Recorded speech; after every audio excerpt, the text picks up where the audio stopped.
Hello gamers, welcome to my VAXEE PA Outset mousepad review. Previously I had reviewed the Outset mouse by VAXEE, which you can check out by hopefully pressing the card that will show up in the top right of the screen. And this pad has the same ethos as the mouse, where VAXEE try and make products specifically focused for esport gamers. I'll be going through the ins and outs of this mousepad and giving you a verdict at the very end.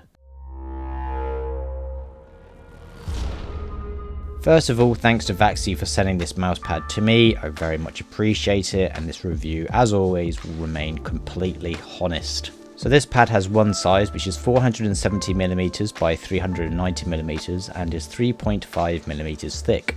It's a good size and sits within the standard size that most people look for in a mouse mat for first person shooters. I wouldn't recommend anything of a different size unless you're a very low sensitivity gamer, then you might need, I don't know, a massive piece of cardboard.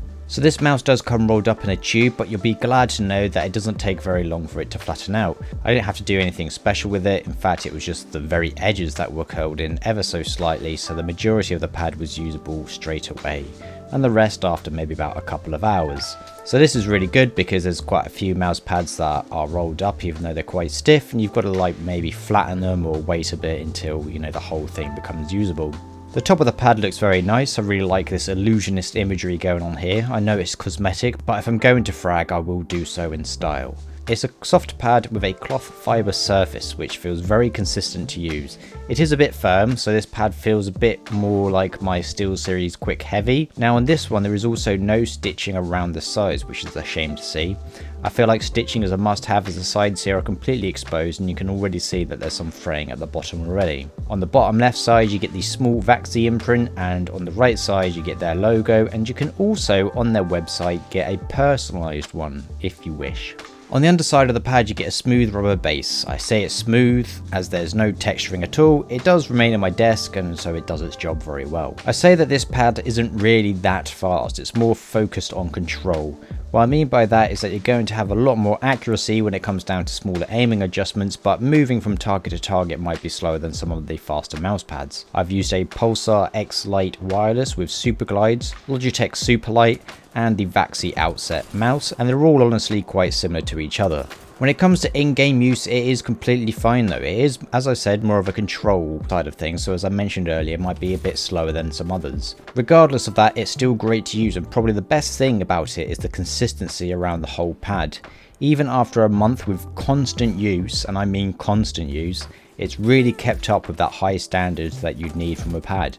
At points it even just feels as new, and I haven't had to clean it or do anything like that at all as yet. In terms of cleaning it, I did contact VAXEE and they said that I should clean it with a lint-free cloth and a bit of soap and water. I did ask them what to do if there was a bigger spill, like a lot of ketchup or something, and they just said we suggest you avoid doing that, but more soap and water should be fine.